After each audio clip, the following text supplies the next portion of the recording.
നോമ്പിൽ 7-ാം ദിവസം നമ്മുടെ ധ്യാനത്തിന് തെരഞ്ഞെടുത്തിരിക്കുന്ന വിഷയം സാഹോദര്യം എന്നതാണ്.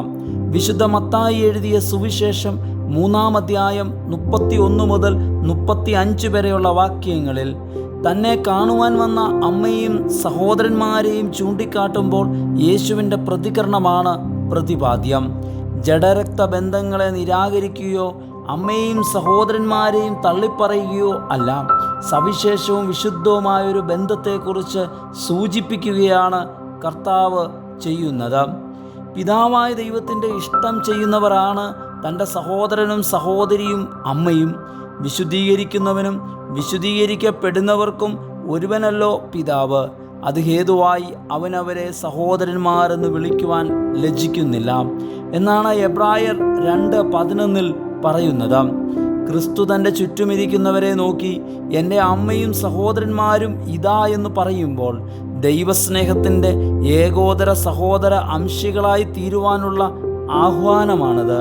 വെറും കാഴ്ചക്കാരിൽ നിന്നും ദൈവസ്നേഹത്തിൻ്റെ കാഴ്ചപ്പാടിലാകുവാനുള്ള സന്നദ്ധതയാണ് ക്രിസ്തുവിൻ്റെ സഹോദരരാകുവാനുള്ള വിളിയും നിയോഗവും. തിരുശരീര രക്തം പങ്കിട്ട് നൽകുന്ന വിശുദ്ധ മേശ നമ്മെ സ്വാഗതം ചെയ്യുന്നത് ആ സാഹോദര്യ സാഹിത്യത്തിലേക്കാണ്. റെവറൻഡ് റിച്ചാർഡ് ഡിൻഡി ഷെപ്പേർഡ് ആന്ധ്രാപ്രദേശിലെ റായൽസീമ മേഖലയിൽ പ്രവർത്തിച്ച society for the propagation of gospel SPG മിഷണറിമാരിൽ ഒരാളാണ്. സമൂഹത്തിൽ തൊട്ടുകൂടായ്മ വളരെയധികം പ്രബലമായിരുന്ന കാലത്ത് താഴ്ന്ന ജാതിക്കാർക്കിടയിൽ കടന്നു ചെന്ന് അവരോടൊപ്പം വസിച്ച് അവരെ തൊട്ട് ദളിതൻ്റെ ശരീരം ക്രിസ്തുവിൻ്റെ സ്നേഹത്തിന് തൊടാനാവുന്നതാണെന്ന് തെളിയിച്ചു.